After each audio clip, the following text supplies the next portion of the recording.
Now, run flat tires are kind of amazing. They can be driven underinflated or uninflated at up to freeway speeds, 55 miles an hour or so is recommended, up to 200 miles in some cases, depending on the tire.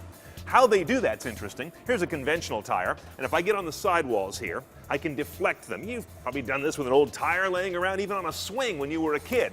Come over here to a run flat though, try and deflect that sidewall. You'll break your thumb trying to do it. Extremely strong sidewall structure this way as well as laterally. This thing has sidewalls of steel, quite literally, and can support the weight of the car without any air inside helping out. That's what makes it work. Roadside. When you get a flat with a run flat tire, you won't be out there on the side of the road trying to change a wheel, which you may have never done before. The side of the highway is no place to learn a new mechanical skill. Blowouts. Run flats are pretty much immune to sudden pressure loss. Even without air, they pretty much maintain their shape. In fact, the first indication anything is wrong may come from the tire pressure alert on the dash, not the feel of the steering wheel. Space and weight. Run flats allow car makers to use the space formerly taken by the spare for something better, like the battery in the case of this BMW, and loses the weight of that spare wheel, tire, and jack.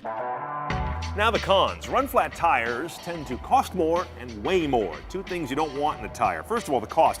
Easily 20-25% more than a conventional tire of about the same size. I'm ballparking there, but that's not unusual. And that's a big price difference. Secondly, the weight. You can't feel this, but if I pick up this run flat, it's really dense. This similar tire that is conventional and about the same size is actually dramatically lighter. And that will change the dynamics of how your vehicle handles and rides. Less weight is always better in any part of your wheels, brakes, tires, or suspension arms. Harder to find. You may not find a run flat in your size sitting on the shelf when you need one. So while the run flat may get you to the nearest service station easily, you might spend a long time waiting there. The CNET CarTech team has reservations about being stuck with the limited tire selection when you have run flats. Hondas and Acuras that came with Michelin Pax run flats, for example, can only use those tires unless you do a complete change that could include wheels, tires, and tire pressure sensors. And a recent J.D. Power survey found that owners of performance-oriented cars with run flats are only half as likely to recommend their tire brand to someone else. The weight and feel tend to deaden a car's handling. Honda was an early user of run flat tires, but they used a different system than this, something called the Michelin Pax technology. It was a hard plastic shell that lived inside the tire and supported it.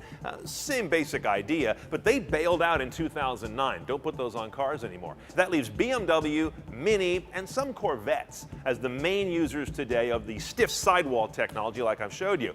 That actually is not enough to make an industry-wide revolution. What did replace the run flat or keep it from really getting to fruition were better technology for traditional spares, which we've covered, actually, if you go look at 19.